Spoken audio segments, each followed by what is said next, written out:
everyone. Welcome to another week Hey. of WP Product Talk. How are you, Katie? Yeah, good. Thanks. How are you? Good. I'm excited to talk about this today. We are WP Product Talk. We do this every week. We talk about best practices and weird missteps and fun business insights and ideas and statistics and our experiences as product owners in the WordPress space. And it's a great time for anybody who's interested in WordPress product ownership in any way or product building, development, supporting to just come in and hear what's going on. And every week it's a different topic, and every week we bring on a different guest to talk with us. And I'm excited to bring on our guest today. So today our subject exactly is customer onboarding, how to turn first-time buyers into loyal customers, something that I'm particularly excited about. And we have a great guest, and we have somebody who's going to introduce us. So here it is. Matt from the WP Minute, soon to also be from the new Gravity Forms podcast, here to introduce Mark Zahra to the WP Product Talk show today. Mark puts the mayor in WP Mayor at his website, WPMayor.com. He is the guy who curates the content, helps wrangle all the partners, keeps the ship moving there at the website. I've known Mark now for many years. We've collaborated on content in the past, might even work on some new projects in the future. He's a guy who really cares about WordPress media, the type of content he puts out, how he helps his partners, and how he delivers a well-rounded product to his readers, listeners, and viewers across all the channels that he invests in. So without further ado, it's Mark Zahra on the WP Product Talk show. Enjoy the show. Hey, welcome, Mark. Hey, Matt. Hey, Katie. Thanks for having me on, and thank you to Matt for the introduction as well. Yeah, for those who don't know, that's Matt Medeiros from the WP Minute. And the WP Minute has actually reproduced WP Product Talk on their podcast. And so really appreciate their support over the last, almost 6 months or so, 7 months. I don't know. We've been doing this a while. So thanks a bunch, Matt Medeiros. And Mark, welcome. So today, onboarding. Mark, can you tell the world just a little bit about yourself as well? Who you are, what you do, what you're excited about? Sure. So yeah, as Matt said, our company is called RebelCode. We run WP Mayor, Spotlight Instagram feeds, and WP RSS aggregator. Today's topic is something that's been on my mind for quite a few months. So it's customer onboarding, customer experience. It's something that we've experienced with our own products, having launched Spotlight around 3 years ago now. That was the priority that we focused on when launching that product, given the whole situation in the market at that time. I'll talk a bit about that later. And lately, we've been getting sort of more into it with rebuild of our aggregator plugin, and even with a service we're doing on WP Mayor called an opportunity analysis, where we have analyzed other WordPress product companies and looking at their onboarding, their customer experience. And there's clearly a lot of room for improvement in this space. There's some quick wins that people can work on, and there's some bigger projects that you can work on for the future. So I'm excited to discuss them and see what we can share with your audience. Excellent. Awesome. And for anybody who's listening in, we love to answer your questions live too. So if you're on YouTube, there's a little chat on the side there. You can put in your questions or your responses, and we will talk about them on the show. And we'll actually probably just throw them at Mark and have him answer all of them. We'll see.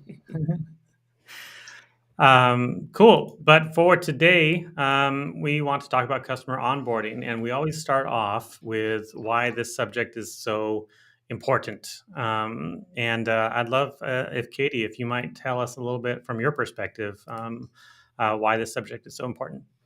Yeah, sure. Well, the first few hours and days after a sale are the time you're most likely to lose a customer. They often try multiple plugins or themes at once and have a play.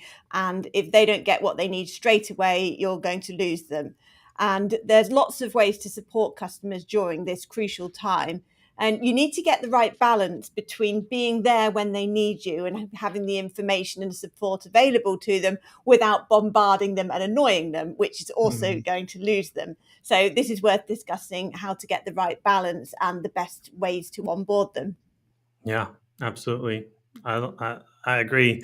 For me personally, we found over the years on GiveWP, and now I'm looking into a bit of onboarding on some other products as well. Exactly what you're saying, that like those first few hours or days after somebody starts using your product, either as a free user or as a customer, that those are really crucial times. Folks are really quick to just be like, "Nah, I'm done with this," if they're not having a good and positive experience. But how that experience happens in the WordPress space it varies. If you are a freemium product like GiveWP, there's a free plugin, and we have no interaction with those people that we can control ourselves. They install the plugin on their website. We never even know that that's happened at all. But what we can help do is ideally give them a nice onboarding experience. And truthfully, in WordPress, that whole idea used to be kind of like people, like especially developers, used to really look down their nose if the plugin tried to do something really unique or creative after plugin activation. It used to really be like not best practice among WordPress product owners to do some fancy things. But nowadays, especially if your plugin is like really drives a lot of functionality on a website, if you don't do it, you're going to risk losing those users. So that's a really valid point. Mark, what's your take? Why is this so important? Well, what Katie said is very much in line with the way we think as well. I'd go a step further of even going in a shorter time frame and even the first few seconds, first few minutes of actually using your product. So, like I said, Matt, that people's attention span is so short nowadays that you have to grab their attention right away. You have to show them value right away, and there can't be any obvious roadblocks during that period. And that can be anything from throwing them to a blank screen to confusing settings and labels. So there's a lot of relatively simple stuff which can be done to improve this. Yes, in WordPress, it's been a long time coming for a lot of products. There's been a lot of sort of what I call a developer mentality, where you just expect to know how WordPress works and where things are. But we know that that's not the case for the majority of users of WordPress, especially for website builders, as we see nowadays, who aren't developers and don't know any code and aren't familiar with these kinds of tools. So these onboarding steps, these initial steps, the initial impression that people get when they use your product, and giving them the guidance they need to set things up in the first place, making it simple, straightforward, as short as possible, but keep the value in there. Give them some quick wins along the way, make it exciting, make them want to use your product. All these elements have become vital to any product-led growth company that they're in. Yeah, absolutely. Katie, we also wanted to tell folks a little bit about different places that onboarding can happen. Do you have something in mind there? Yeah, it's kind of every possible touch point you want to be helpful. I think something like a setup wizard is really helpful, and we've done a lot of work in the last year or two adding them for all of our plugins, because often people, they'll click activate and they don't know what to do next. So you at least want to direct them, and it's important not to be annoying. Like, it should be first activation only, for example, and I think there are some caveats there, but in general, you can assume if they've just installed something, they probably want to know where to go next and have a quick setup kind of guide. And then even the settings page as well needs to have clear links to the documentation, little tool tips and things. All of that is part of onboarding, in my opinion, because it's how the customer is familiarizing themselves with your product and setting it up. And then in addition to that, emails are really important. They'll obviously get their post-purchase emails. And at Barn 2, we have like a receipt email, which is the obvious stuff: download link, license key, invoice. But we also have a product-specific email, which sends a specific, like, step-by-step instructions of how to get started with that plugin, with knowledge-based links as well, and that sends at the same time. So they've immediately got multiple sources of information to help them get up and running. and also obviously details of how to get the support. They can just reply to the email and we say that in the email. And then you've got the next few days. A lot of customers, if you look at the license activations, don't activate it within the first few days. We're talking premium plugins here, of course. And you're thinking, why did they buy it and not activate it? So is it because they just haven't got round to it? Are they never going to? You want them to like the product and keep using it and get that loyalty. So we also send an email after, I think it's about 3 days, just to ask them how they're getting on with it and whether they need any help. We embed a video into that email as well so that they can see us setting up the plugin. And then after that, we have a kind of onboarding email sequence, which starts off being more frequent and then it goes down to every 2 or 3 months. And it sends for something like 2 years just to keep in touch with them. Because I know that goes beyond onboarding, but this also falls into retention and keeping that ongoing relationship with the customer. So every few months, we will send them tips on how to use maybe a little known feature of the plugin, or maybe something we've seen a lot of customers don't do in an optimal way. We might send them some tips. So for each plugin, we try to find something to say about it regularly over time so they can get more and more value. So I see that whole thing as an onboarding sequence, even though it lasts for 2 years. No, absolutely. No, those are really good points. I mean, there's so many ways in which a user can interact with your product or with your website or with your team. And it is really important to take a holistic view of the whole thing. One thing I've been really passionate about over the last few years is what happens post-purchase. And that's one that I'll focus on a bit throughout this is just even what happens when they make that purchase, they come to a confirmation page. If you haven't highly customized that confirmation page, I think that's like a missed opportunity. That confirmation page is their first experience with you as a customer, and hopefully you make it really, really good. And then, like you said, there's email automations that can happen. But one thing I try to also emphasize with folks is that, especially in the WordPress space, we're all GPL plugins for the most part. Like, it's free code, literally. And so one thing we talk about all the time is that what are we actually selling in some ways? Of course, we're selling updates or easy updates or simple updates. But we're also selling, in some ways, access to your team. I really try to make that front and center right away is how can you get in touch with our team, because our team is here to help and wants to guide you along the way. With the Give audience in particular, they tend to be a little bit more hands-on types of folks, or folks who need a little bit more hands-on help. And so they always want to know what's the quickest way for me to get in touch with a person, not just an email or not just some automation, but like, let me talk to somebody in one way or another. So that's been really instrumental for us over the years. So, Mark, other thoughts on why this is so important? Do we provoke some new ideas or things in your mind? I think there's one element of this which is worth mentioning, is that at the end of the day, focusing on your customer onboarding, focusing on your customer experience, it's going to help your bottom line. Because we can do this for the sake of just making it a better experience for our users, but at the end of the day, this is a business for the majority of us. So we need to look at the business perspective of it. So everything that both you and Katie are mentioning has a direct impact on your revenue. Be it better onboarding experience means better retention rate with free users. So if you have a freemium model, you're more likely to convert them into premium customers. Be it, as Katie was saying, even beyond the just onboarding experience, going a year, 2 years down, 2 years down the line, keep showing value in one way or another, keep giving them those small wins, those aha moments throughout their experience so that they want to keep renewing with you. All of these things are going to help you. And at the end of the day, if you can improve every step that a customer has by just a few percentage points, it's going to have a big impact on your revenue.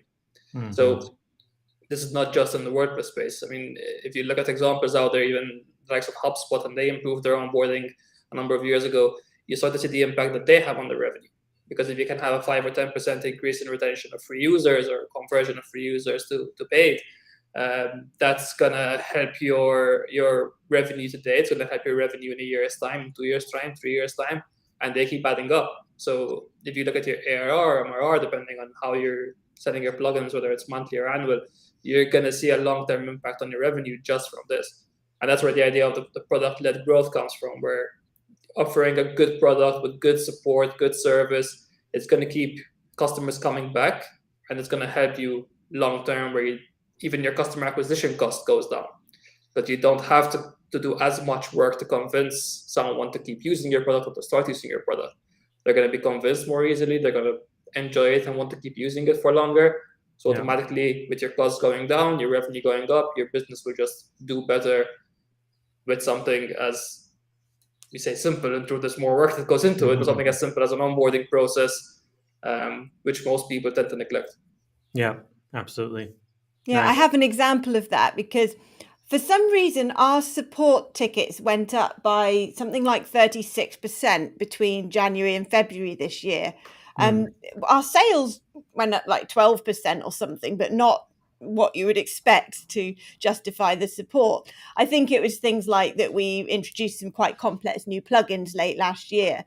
And so naturally people were asking for new features and finding issues with different themes, and new plugins often do lead to an increase in support. So this all came to a head for us early in the year.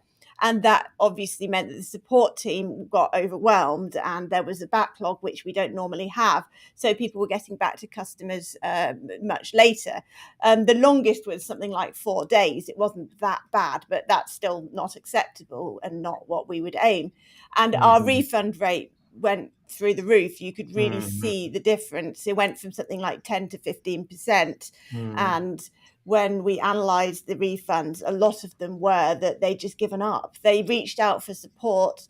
That then turned into a refund request because they weren't getting those instant answers. So a lot of issues that we could have helped through good support became refunds. So it definitely affects the bottom line to provide good immediate post-purchase support.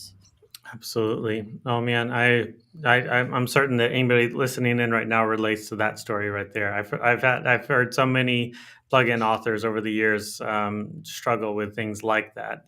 So, man, I really appreciate that story. We're going to jump into story time. We're going to tell some more stories. But that's so common and a good point about the whole thing. If you're listening, folks, feel free to ask your questions. We'd love to answer them. Story time. Let's talk about our personal experiences in this subject in particular. Let's see, who's kicking it off? Oh, me. I'm going to kick it off. So we have a dedicated customer success department at GiveWP. And recently I've been asked to take up a new department at Stellar WP that we're calling customer experience, so that we can kind of take what we've learned on the GiveWP side with customer success and account services and technical support and apply that to all the Stellar brands as much as possible. So this subject for me is also super relevant at the moment, and I'm really excited about it. But there was a time in which we didn't have a customer success department at Give at all, and it was really just technical support doing all of the account services and customer success work. And it wasn't even my idea. One of our other business partners had this idea to kick off customer success. And all the reasons that he cited were what we were talking about earlier about refund rates and renewal rates. All of it was provoked and instigated by the bottom line. Like we wanted our we wanted our refund rate to go down, and we wanted our renewal rates to go up. That was the primary motivation. But as soon as you start to dig into things like that, you start to acknowledge that there is a whole customer life cycle happening. There are all these ways in which customers or users are interacting with your brand and your product that you maybe aren't even aware of sometimes. And so in many ways, just thinking about the customer experience or the customer life cycle itself just brings up tons of new insights. What we did recognize immediately after the customer success department really started to take off, we started hiring for that department. We have four full-time people there now. Is that it definitely bolstered our renewal rates really clearly. We were With automatic annual renewals, we were seeing roughly 68% renewals, honestly. But after customer success was really up and running, we got up over 72, 75, and sometimes recently we've been up over 80% renewals. And that's been wonderful and excellent for us.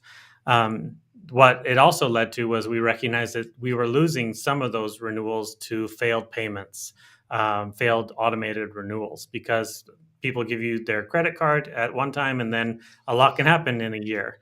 And you try to ding that credit card again and it doesn't work for a lot of different reasons. And this was what Katie and I were tweeting about back and forth, I think last week, maybe it was the failed payment recovery effort. That's another area in which is part of the customer experience and the life cycle. And that's their first experience with their second year of your product. If it starts with failure, that's super not fun. And I've been really, we've got some strong background noise there. I don't know where that's from, but the thing that stood out there the most, I think, was that when we had one of our staff members actually go and pursue some of the folks whose payments had failed, we actually got people who actually were really excited that he reached out. And I kept joking that he was like one of the oh shoot, I'm going to forget the term. What's the like a debt collector who comes after you and he comes to the door and you're like, oh, thank you so much. I'm so glad you're here. That's literally the types of responses he gets all the time. I think it's really amazing. They're like, oh, so we're so glad to be able to continue to use your service. I thought that was amazing. So, and he actually sees now roughly between 40-45% of the failed payments he's actually able to recover himself. So it's been really wildly successful. So I can go on and on in story time. So I'm going to leave it at that for now. Those are some of my thoughts. Mark, how about you? What is your personal experience with the customer onboarding situation? Yeah, so we don't have the, let's say, luxury of having a larger team that can dedicate their time to this. So we essentially prioritize it when it came to Spotlight. So when we came to launch Spotlight and we were thinking about the product, we were looking at the competitors out there, looking at the problems we had with the RSS aggregator plugin, and a high refund rate on new customers was one of the main issues from that plugin, and still is till today, which is why we're making changes at this point. And we realized that the highest refunds are on new sales. Most of them are because they have issues setting things up, or because they're not really sure what they need to do or how things tie together. So sort of that user flow of what they need to do. So when it came to Spotlight, we said we're going to prioritize customer experience, prioritize onboarding, and differentiate ourselves that way. Our competitors at that time were very much short code based, long settings lists, nothing innovative happening in the space of sort of Instagram feeds, social media feeds. So it was also the time that Gutenberg's block editor was developing and evolving. So we saw the sidebar and sort of things were settling down a bit on that front and people were getting used to it. So we just took that approach when it came to Spotlight. And we said the onboarding experience is going to be very much similar to the block editor to keep things familiar visually. At the same time, have some steps in there. So there's some progression from one step to another. Eventually, that evolved into the entire product itself being onboarding, in the sense that the onboarding wizard and this process of setting up a feed are essentially the same thing. So when you're going through the onboarding, you're actually getting familiar with how the product works. Now, in our case, we were able to do that because of the simplicity of the product and because of the simplicity of what it offers, and the way we designed it and developed it. With others, it might not be possible. So there's different ways of doing that then with products, either wizards on their own or sort of flow, which highlights the particular features that you should look at and these kinds of things. But with Spotlight, that was our focus. So then we worked hard at that, and upon launching, I mean, within the first year, I had 20,000 active installs for Spotlight, and the majority of the feedback was how simple this is, how straightforward to set up, nice onboarding, nice UI, essentially giving the user what they need upfront. So putting a live preview of the feed that they're creating, which our competitors didn't have at the time. Essentially, everything we put into Spotlight at that moment in time our competitors did the same a year or two later and sort of matched up to what we were doing. We kept innovating in other ways beyond that, but it also proved to us that, listen, this is the way forward when larger competitors have been there for many years before you, who have larger teams and larger budgets to do these kinds of things, or either borrowing some ideas the same way as we did from them early on, or just doing their own thing and taking a similar approach. It proved that this kind of this aspect of your product is as important as can be, and it's something that you should give a lot of time to, dedicate a lot of time to, especially nowadays. If you're launching something new, make this a priority, not just a feature set. You can launch with fewer features but have great onboarding, and we've seen that with some of our clients in the opportunity analysis as well, where there's new products launching that are competing with products that have been out there for many, many years, some over 10 years. And they are winning over some people with the experience aspect of it and not necessarily with features yet. So I see that then there are Facebook groups and their communities where people are saying, sort of, I love this product. I know it needs more features, but I'm going to stick with it because right now it does what I need. The competitor does more, but I don't necessarily need it, and I prefer the experience of this one. So people are very much now requiring a good customer experience and not just a good feature set. So with Spotlight, we kept developing that, and now we see the difference today. So as Katie mentioned, with refund rates, we see the same thing between Spotlight and Aggregator. Our support, our level of support, the amount of support, the amount of refund requests, the amount of refunds on Spotlight versus Aggregator is probably less than half. So we have less than half the amount of refunds on Spotlight than we do on Aggregator. Support is minimal because the experience is pretty straightforward. There's an email sequence in there that also teaches the user how to use a product, showcases some of the benefits. So this is another way of using your email sequence as well, is to keep highlighting different aspects of what you're offering, reminding people of the stuff that they saw in your marketing material, which a week, a month, 2 months in, they might have completely forgotten about. They thought maybe I'll work on this later. An email will remind them about it, or a quick message in the UI, or an upsell in the UI even. So that's something else we saw with Spotlight, which helped us a lot, is that we were able to put contextual upsells within the UI, which we couldn't do in Aggregator because of its dated look. So by experimenting there, putting some call to action buttons, putting something contextual with, hey, this feature is really good for what you're doing right now, would you like to upgrade, kind of thing. And the moment we introduced those call to action buttons, we saw an immediate increase in new customers as well. So we saw an increase in new sales. So then it gives you the opportunity to experiment. So finding different steps and different stages in the onboarding experience, seeing where you can introduce some upsells, seeing which ones work, which ones don't, and just A/B test every few weeks, every few months. Nice. I love it. What I really like about all of that is just the way that you're just really paying attention to that experience and analyzing it with data. Like, so many times I just find that, like, that's the key to almost anything in product marketing, is just paying attention, looking at the data, experimenting, being willing to try new things. That's awesome. Yeah, Katie? experimentation. No. Sorry, No, go ahead. I was just say, experimentation is the one thing that most people tend to be scared of, and they're not sure whether they want to do it or not, or whether they want to run this for a few weeks. In truth, I don't think there's any loss unless you're making any drastic changes. Just go ahead, test something, it doesn't work. You can update very quickly with plugins nowadays, and just remove what you've done, turn back to what you were doing before. You never know what you might find. It's going to be like 1 in every 10 or 1 in every 20 experiments, which works, and you don't know what kind of positive impact that can have on your revenue. Yep. Katie, I'd love to hear from you. What have you all experimented with at Barn 2? Well, I've kind of covered what I'd written down for story time, so I'm going to go change direction and talk about a different element of onboarding, which we haven't covered yet, which is the relationship between onboarding and upselling, i.e. getting more value out of that customer. A lot of companies, I would say, go too far in this area.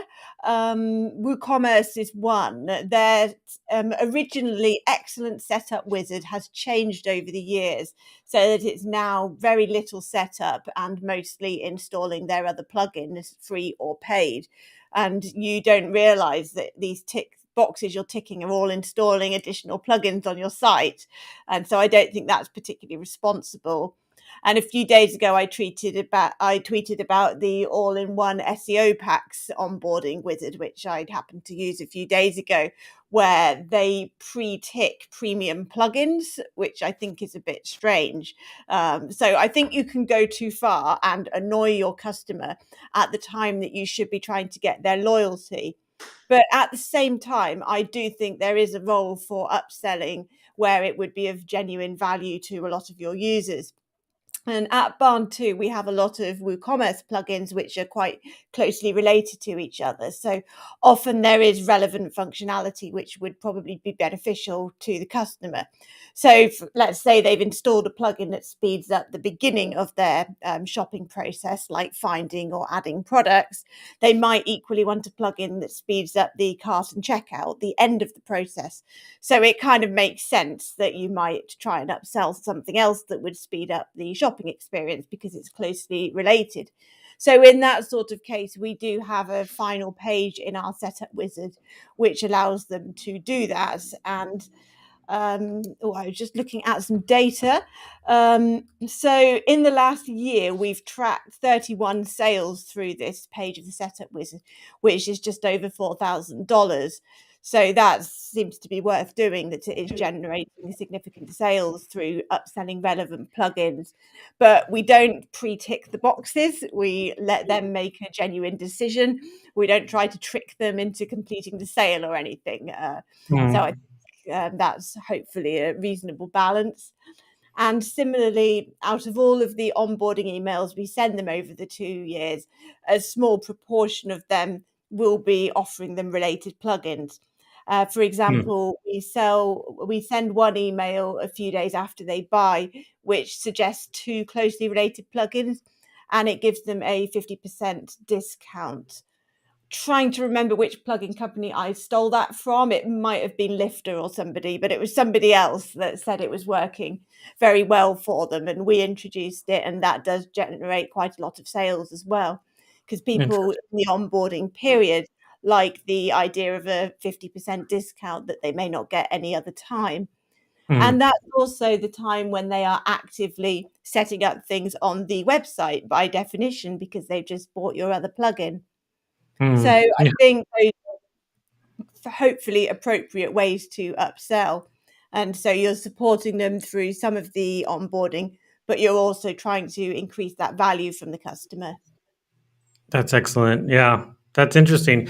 You're making me think of, maybe we should do a segment here that's like, show me the data. Like, we should like have everybody come prepared with like a little screenshot of some data that's like, we can all like guess like, oh, there's a little dip here. What is this data about? And then you could be the big reveal. Oh, it's about upsells. Ah, good one. That might be fun. A little segue into story time. I don't know. Yeah. I don't know. Live creating our next episode right now. Excellent. Well, we've covered a few things. We've definitely talked a little bit about plugin onboarding, and I just tweeted this out, but I don't know if either of you have seen this project before. It's called WP Merlin. Do either of you remember this? No. Rich Tabor actually created it a long time ago, and it's basically an onboarding wizard library, and it's really well done. So if you go to the WP Product Talk hashtag, which I still try to use regularly, you'll see that mine up there, right there. It links to his project. And it looks really slick, really easy. So if anybody is thinking of doing some new product onboarding wizards, this is a library which you might be able to. I don't know. It is an older project. I don't know if it's well maintained anymore. Maybe Rich can chime in on the tweet, but that's worth thinking about. We also talked a little bit about post-customer side of things, like onboarding emails. We talked a little bit about that confirmation page. And all the different ways that folks get introduced to your product in different ways. So at this stage, that means it's time to talk about our best advice. this is where we try to give folks our best advice. If you're just starting on this subject, you've been a product owner for a little while, you're out there building your product and doing some more work on it, and you are deciding that I need to focus more on how folks first interact with my product.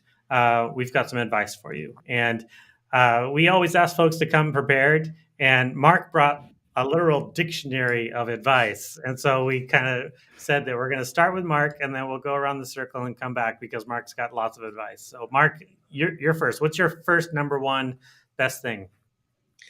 So from my experience, it's implementing an onboarding wizard. But when doing so, just keep a few things in mind. So there are some sort of gamification elements which you can put in there, which aren't necessarily complex in any way. So something as simple as checklists, something as simple as progress steps. These things will show the user that they're making progress in using your plugin, they're getting somewhere. Keep it short, so keep it to 3, 4, 5 steps max if you really need to, but give them a way of seeing progress on the moment they start.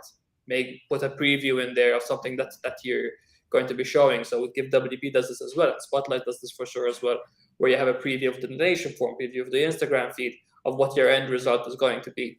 So use that onboarding wizard in that way.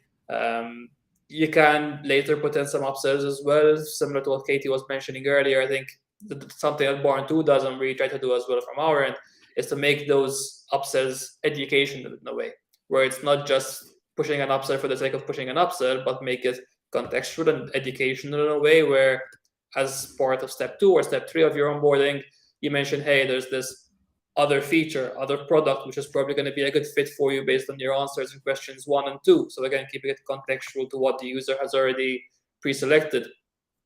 And that way you're showing there's an interest in your user and in your user's experience, and you're taking care to provide some guidance to setting up the plugin, provide some guidance to implementing the final solution, and then getting the desired result at the end of those 3, 4, 5 steps right away.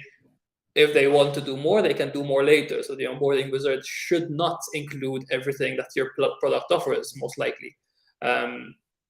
Keep it short, keep it simple, and yeah, just put those gamification elements. So some progress indicators, some checklists, something to give the user that little bit of a boost and sort of aha moment every time. So at every step they see, all right, I managed this, I managed that. And even maybe a wow element to it of the end result at the end of what they achieved within just 3 simple steps. So that would be my first sort of piece of advice. Yes, I had a long list, but I'll stick to that one for now. Nice. Katie, what about you? I would say my best advice is to put yourself in the customer's shoes and think about every part of their journey to learning your plugin and theme and being fully set up with it. And then think about what you can put in place to make every single part of that journey easier for them. And that will probably result in a range of onboarding measures, as we've discussed. But plan them all centrally from the customer's perspective, instead of just putting lots of random things in place, and think about what the customer needs at each point of that journey. Love it. Really good advice. I'm looking for this other resource that I want to share as well. But my best advice is specifically more like if you're a developer and you've built a product, hire a UI UX designer as quickly as possible. I really feel like, besides the onboarding, I agree with the onboarding wizard 100%. I think it depends a little bit on the product. I will say, like if it's a really simple like block plugin, I don't know that I need a whole onboarding wizard for something like that. But making sure that their first experience after activation is really, really smooth and positive is great. But WordPress products so often suffer because their settings are just terrible to look at and terrible to navigate. When people are actually physically interacting with your product, you want it to be a positive experience. And that honestly requires design. Maybe you don't need to hire them as a full-time employee, but maybe you just need to contract that out to somebody reputable. one way or another. But man, focus on how people interact with your product. I cannot overstate it enough. Like, it might feel like an expense that you don't want to swallow, but it will pay dividends in the long run, because it just changes the whole perception of your product when it feels like it's really a first-class citizen on the website. That's my best advice up front. Mark's got like 5 or 10 other ones. So Mark, actually, real quick, I want to share one more thing here. I'm going to see if I can share my screen real quick. Well, Mark, you go ahead while I try to share my screen. Sure. Just because you mentioned resources, there's also a relatively new site which also covered GiveWP called onboardwp.io. That's what I was bringing up. There you go. So that's there's a lot of brilliant examples in there of stuff which people should pay attention to. The teardowns are amazing. So yeah, definitely go take a look at that. Yeah, something. It's such a good one, he's really funny too. I think what I thought was so interesting about it is, like, in this age of like video content, he's doing screenshots with little call outs on it, and it works so well. It's really well done. I'm showing the GiveWP one, of course, but there's Yoast and all kinds of folks. It's a great inspiration for what you might want to think about in terms of onboarding. So I think something that he's doing well there, and people should pay attention to in their onboarding and in their customer experience as well, is keeping things human. So just humanize what you're doing, be it the messaging, be it the design. Remember that you're dealing with human beings, not with robots or computers. So I don't know, I had a bunch of examples of this, but just take some ideas.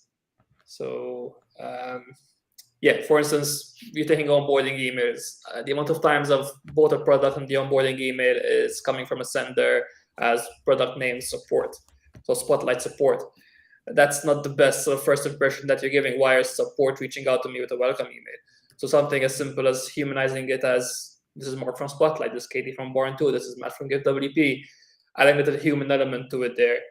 Something else, for example, that I recently saw Ninja Forms do. I use Ninja Forms. They have an upsell in there, but their upsell is also sort of humanized in a way. So it's a banner for Send WP, which is a separate service. So they're upselling another service, but the wording, which I liked, for example, was getting WordPress email into an inbox shouldn't be that hard.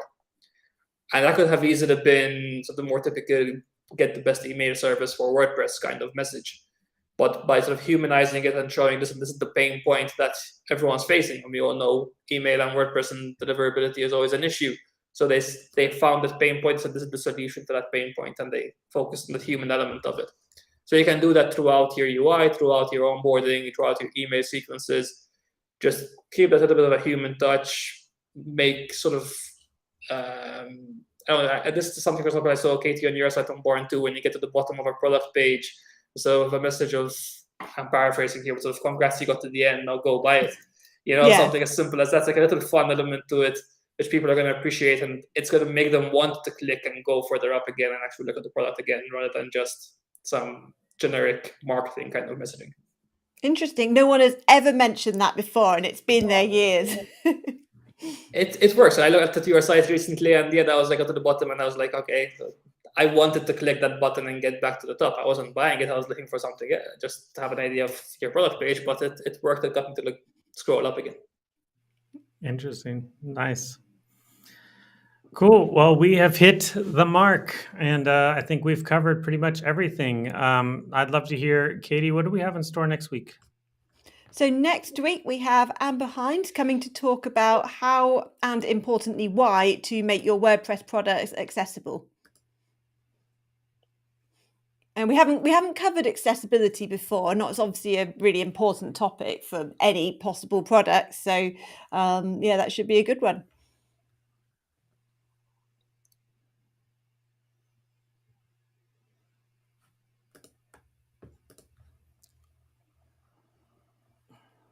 Did it stop working?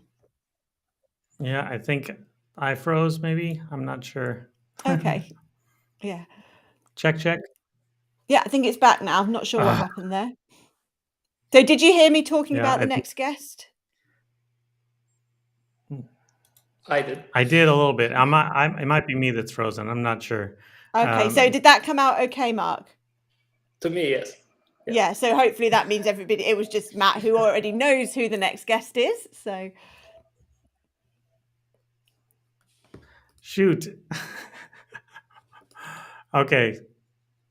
Well, I'm going to send us off and hope that this works. Who knows what this ending is going to feel like. Thank you all so much. Have a good week.